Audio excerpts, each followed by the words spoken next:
So many of us that are healing from unhealed trauma from the past are walking through life with this invisible weight on our shoulders. One that whispers, you're not enough, or you're too much, or if they know who you really are, they'll abandon you.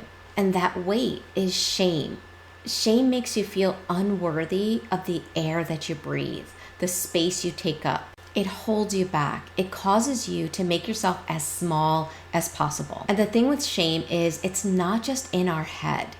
It's an imprint in the nervous system. And so as a trauma imprint, how we relate to it and how we approach the healing of it is either going to do one of two things.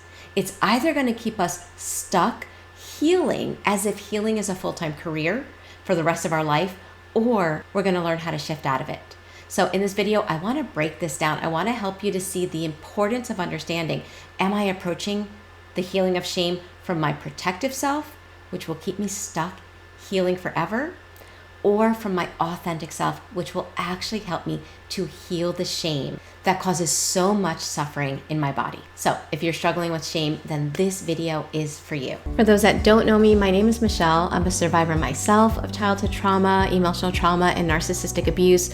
I'm now a somatic experiencing practitioner and the founder of the School of Transformation, which to me is like nervous system rehab. It's where I meet live on Zoom weekly with survivors from all over the world, and we learn how to embody healing. Here on my channel, I talk about what healing is like, but in the School of Transformation, we experience it together.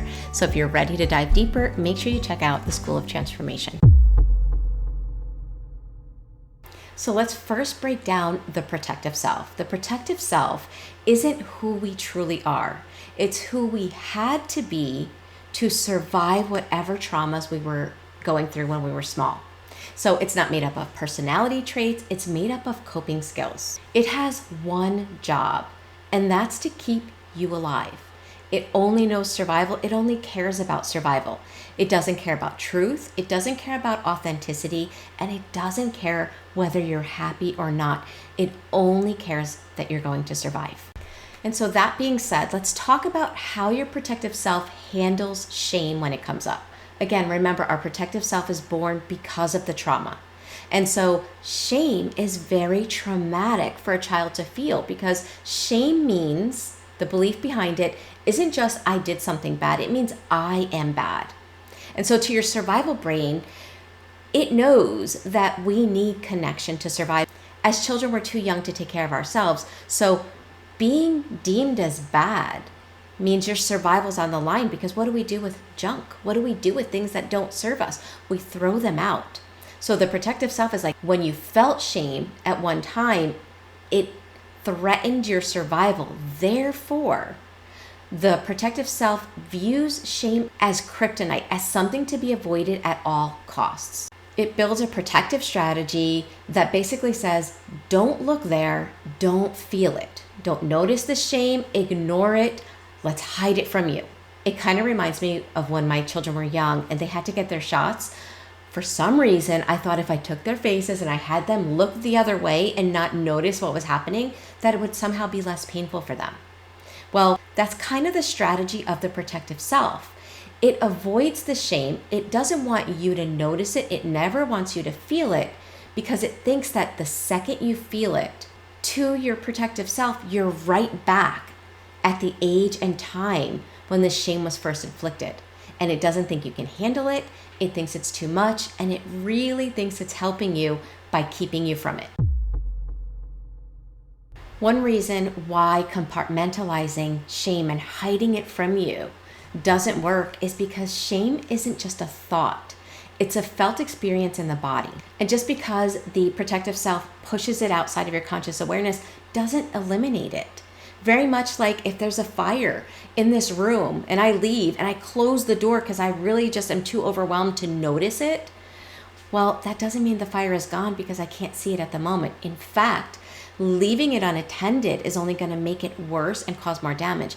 And it's the same thing with shame. Now, even if a door is closed on a fire and you don't see it with your eyes, there will be signs, right? There might be a burning smell. There might be smoke coming out. Your smoke detectors are going off. There might be hot surfaces or structural issues.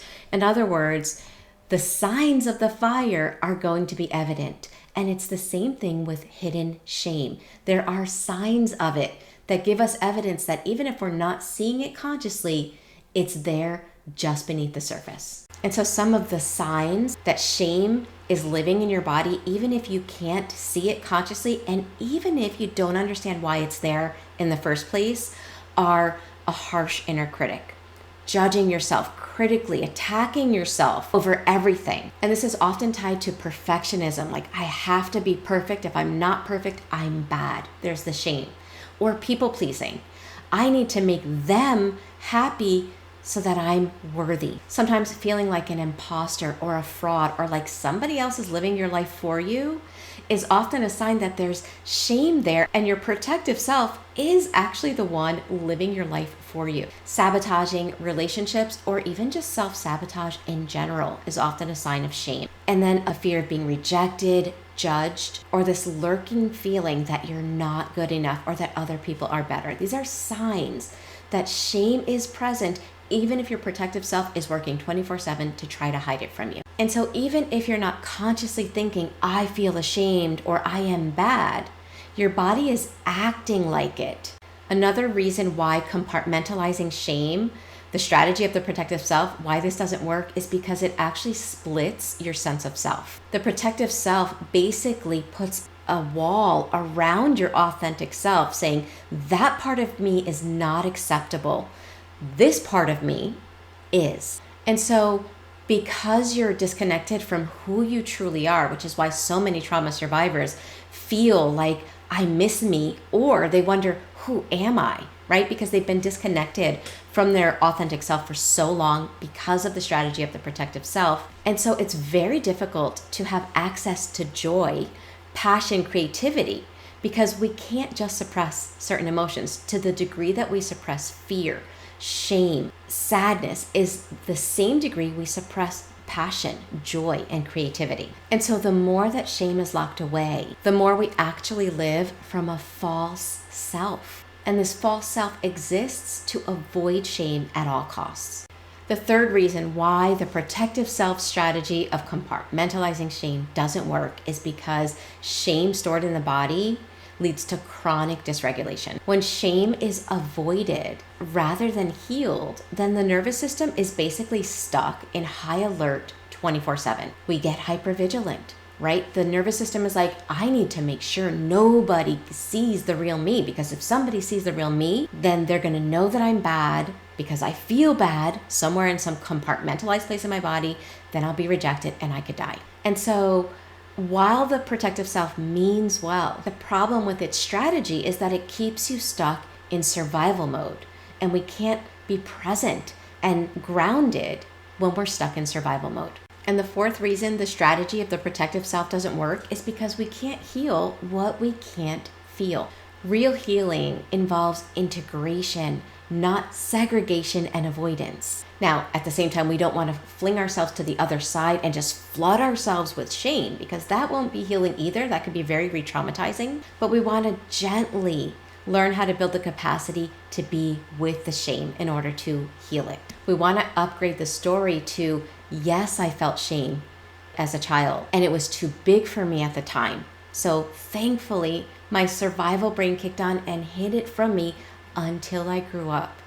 And now, as an adult, I can teach my body that I'm big enough to feel this and survive. In other words, we're not that helpless child anymore. So hopefully you can see that the strategy of the protective self doesn't work. But I want to give you some clues that you can look for to see if your protective self is trying to heal your shame, or at least let you think it's healing your shame.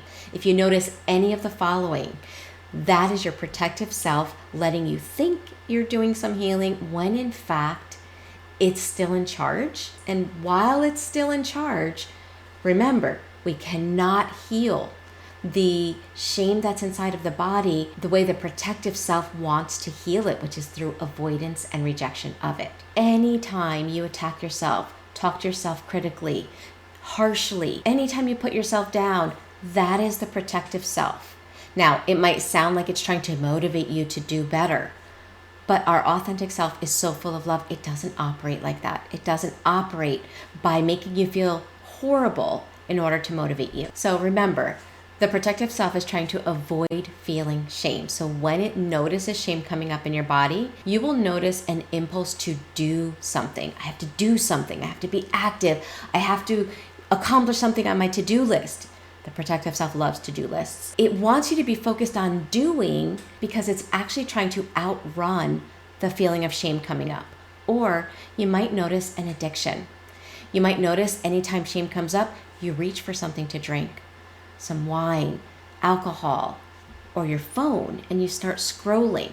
It's trying to avoid the feeling. Intense anger is often hiding shame. Now, it could be other vulnerable emotions, but it definitely wants to hide your shame. And so instead of having a harsh inner critic, some people have a harsh outer critic because the protective self is trying to keep you from feeling that shame. And it feels a whole lot better to be angry and pissed at someone else than feel vulnerable and feel that shame that's been hidden from you for so long. Another one that can be a little bit sensitive to talk about, but it's controlling people, controlling the outcome. Now, we often think of this in narcissistic relationships where the narcissist is so controlling of someone else, right?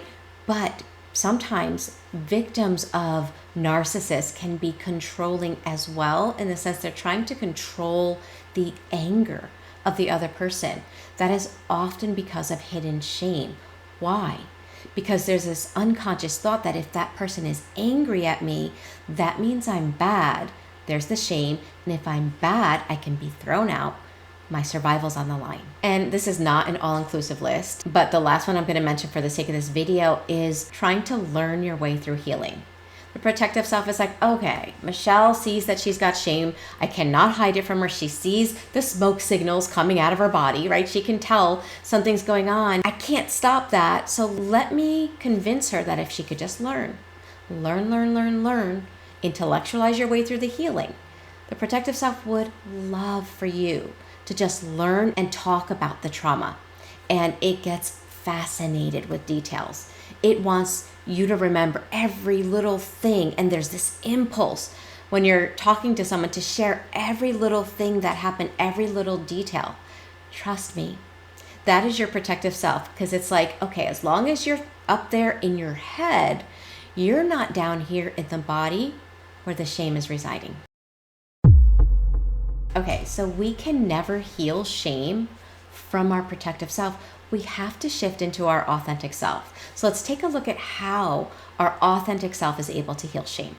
Our authentic self sees shame completely different than the protective self. It doesn't see it as a danger. It sees it as a doorway. It doesn't see it as something to run from, but as something to run towards. It doesn't ask, what's wrong with me? It asks, what does this part of me need? What is it trying to tell me? How can I support it? Rather than fearing the shame, our authentic self has compassion and curiosity towards it. When it comes up in the body, instead of buying into the old story of I'm bad, because I'm feeling this means I'm bad, instead it realizes that there is a younger part that experienced this and really believed he or she was bad. But the story for the authentic self isn't this shame means you're bad, but rather something bad happened to you, not that you're bad. And the authentic self has the curiosity, the compassion, and the desire to emotionally support that shame when it comes up. And one of the most beautiful ways the authentic self shows up to help you to heal shame is when it helps you to realize that you're not broken and that you don't need fixing and that you're good enough and worthy just as you are. The protective self is the one that keeps thinking it needs to heal. The authentic self is waiting for you to create enough safety inside so that the protective self can chill out and hand you back the keys to your life. And so as you can see, the protective self and the authentic self, they handle healing shame completely different. And so we really want to identify where are we, because if we are in our protective self, healing can feel like a car that's back wheels are jacked up so that no matter how hard and how long you hold the gas pedal down, you get nowhere. right? That's what happens when we stay in our protective self. But when we shift into our authentic self, that's when transformation takes place. However, I'll be dead honest with you. It's challenging to do so. And it can be even more challenging doing so alone. And that's exactly why I formed the School of Transformation. It's not just a program, it's a bridge between learning and understanding that you want to live life not in your protective self, but actually in your authentic self, and actually being able to embody that knowledge. In the School of Transformation, we don't only come to understand our trauma responses, but we learn how to repattern them in real time with support, with safety, and with somatic tools that work with your body, not against it.